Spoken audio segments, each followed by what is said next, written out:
tekan gaya kelelawar. Angel banget renang jadinya belajar terbang. Terbang tidak. Nah, bismillahirrahmanirrahim. Assalamualaikum warahmatullahi wabarakatuh. Selamat pagi, selamat siang, selamat sore, selamat malam. Saya ucapkan dari rumah pelaku UMKM yang bergerak pada bidang food and beverage atau F&B, yaitu makanan ringan. Nah, pada video kali ini saya akan melakukan wawancara sebagai tugas pengganti UTS mata kuliah kewirausahaan. Nah, bagaimana kelanjutan wawancaranya? Langsung kita masuk saja. Nah, teman-teman, kita udah sama beliau pelaku UMKM yang bergerak pada bidang F&B, yaitu bisnis makanan ringan. Sebelumnya saya perkenalkan terlebih dahulu, Pak. Nama saya Sapo Sekolah dengan 3 digit NIM terakhir 024. Saya mahasiswa Teknologi Rekayasa Otomasi angkatan 2023 dari Universitas Diponegoro. Maksud dan tujuan saya di sini adalah untuk mewawancarai Bapak terkait bisnis Bapak sendiri, yang tugas wawancara ini adalah tugas pengganti UTS mata kuliah kewirausahaan. Nah, sebelumnya perkenalan terlebih dahulu nama Bapak dan asal Bapak. Ya, terima kasih Mas Irsyad. Perkenalkan, untuk nama adalah nama Sunarko. Saya dari Semarang. Kemudian selain bisnis makanan itu, saya juga sebagai staf pengajar di salah satu sekolah negeri di Semarang.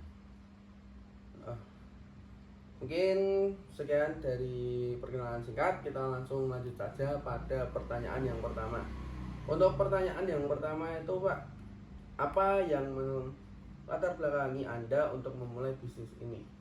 Oke, terima kasih. Latar belakang saya untuk memulai bisnis ini adalah ketika saya di bengkel melihat anak-anak kok jajan itu kok terlalu jauh gitu ya. Akhirnya timbul berinisiatif sama istri, gimana kalau kita usaha cemilan nih, makanan kecil yang dijual di bengkel gitu. Nah, kemudian kita ibaratkan sebagai kantin kejujuran gitu ya. Jadi siapapun yang membutuhkan silakan ngambil, kemudian ditaruh. Itu latar belakangnya seperti itu. Jadi melihat kondisi anak-anak kalau jajan harus jauh keluar dari bengkel, mendingan kita sejarah di situ, kita izin sama ketua programnya waktu itu, dan alhamdulillah diizinkan.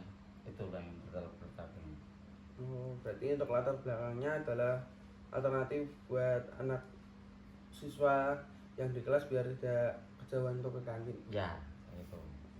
Jadi lanjut pertanyaan kedua, yaitu bagaimana cara Anda memasarkan produk agar dikenal luas oleh masyarakat? Untuk pemasaran produk di samping tadi di kelas itu ya, kita juga menggunakan media WhatsApp grup yang saya punya. Kemudian saya nge-share beberapa usaha saya, seperti contohnya misalnya ada makanan kecil, kemudian saya foto, saya share ke grup, bahkan saya tawarkan ke teman-teman gitu ya, lewat grup ya juga. Jadi kita tawarkan ke mereka. Nah, dari situlah bagi yang ingin pesan ya sudah kita siapkan di situ.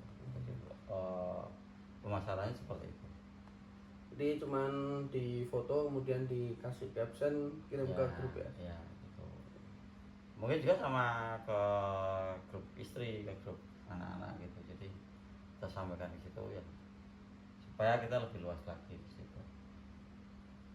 Mungkin lanjut ke pertanyaan ketiga, bagaimana strategi Anda dalam mempertahankan bisnis di tengah persaingan yang ada?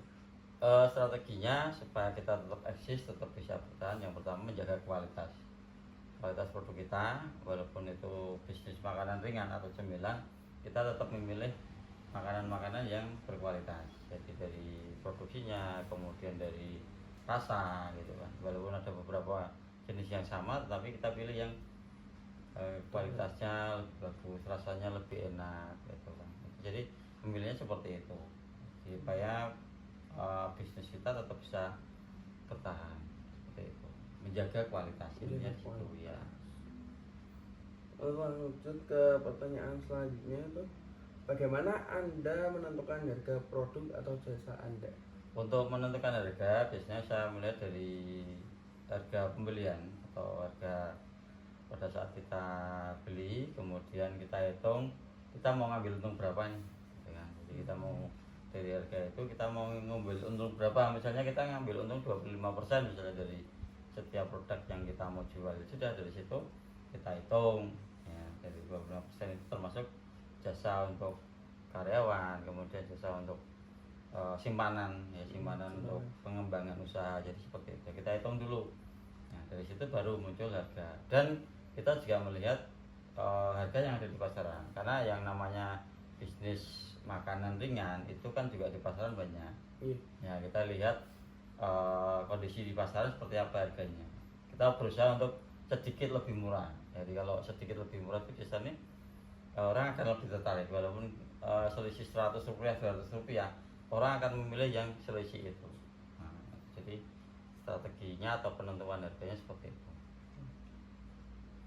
Lanjut ke pertanyaan selanjutnya, bagaimana Anda mengatur keuangan bisnis agar tetap sehat?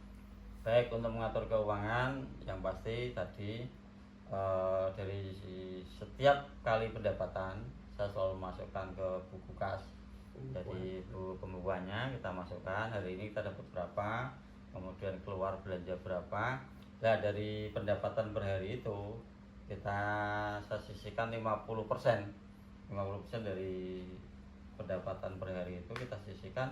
Satu untuk apa istilahnya tabungan, yang kedua cadangan kalau kita ingin mengembangkan. Jadi dana itu tidak kita gunakan untuk kebutuhan keluarga. Kebutuhan keluarga itu kalau sudah ada sisa, jadi kita dari yang 50% tadi kita simpan. Kalau misalnya sudah dapat banyak dan modalnya bisa untuk belanja lagi, bisa untuk pengembangan lagi, ya berarti sisa itu yang kita gunakan untuk keluarga. Jadi pengelolaan keluarganya seperti itu, sehingga bisnis itu akan tetap berjalan dengan lancar. Nah, pesennya jangan dicampur antara uang bisnis dengan uang keluarga, itu nanti tidak akan berkembang karena kita nggak tahu ini uang keluarga atau uang bisnis. Nah itu yang paling penting di situ itu ya. Terus pertanyaan terakhir Pak, menurut Anda apa kunci kesuksesan dalam berbisnis ini? Kunci kesuksesan satu, menjaga kualitas. Menjaga kualitas. Nah, itu yang kedua, mencari keinginan konsumen itu seperti apa. Konsumen itu ingin seperti apa gitu kan. Jadi kita sambil berjualan kita juga riset, kita melakukan penelitian. Kemudian yang ketiga, kira-kira masyarakat itu butuh apa sih? Nah, masyarakat itu inginnya apa? Nah itu, sehingga kita cari sesuatu yang mungkin sedikit berbeda dengan biasanya. Ya, dengan seperti itu insya Allah bisnis kita akan tetap berjalan. Dan ini yang usaha saya yang lakukan sudah hampir 10 tahun, sudah hampir 10 tahun dan bisa untuk membiayai kuliah anak saya, kemudian bisa membantu sedikit-sedikit bangun rumah, itu dari usaha seperti itu ya. Intinya seperti itu, jadi menjaga kualitas, kemudian melihat pangsa pasar apa yang dibutuhkan ya, itu seperti itu. Mungkin itu pertanyaan terakhir, terus cukup pertanyaan dari saya. Terima kasih buat Bapak Sunarko sudah menyempatkan waktunya untuk saya wawancarai untuk tugas kewirausahaan ini. Dan buat teman-teman yang mau cemilan murah, enak, berkualitas, bisa order via WhatsApp via nomor di bawah ini. Nanti langsung chat Bapak Sunarko sendiri, atau mungkin nanti diterima oleh anaknya atau oleh istrinya. Nah, sekian tugas pengganti UTS ini, matkul kewirausahaan. Saya Saudara Suluskullah pamit undur diri. Wassalamualaikum warahmatullahi wabarakatuh. Waalaikumsalam warahmatullahi wabarakatuh. Dadah. Mati.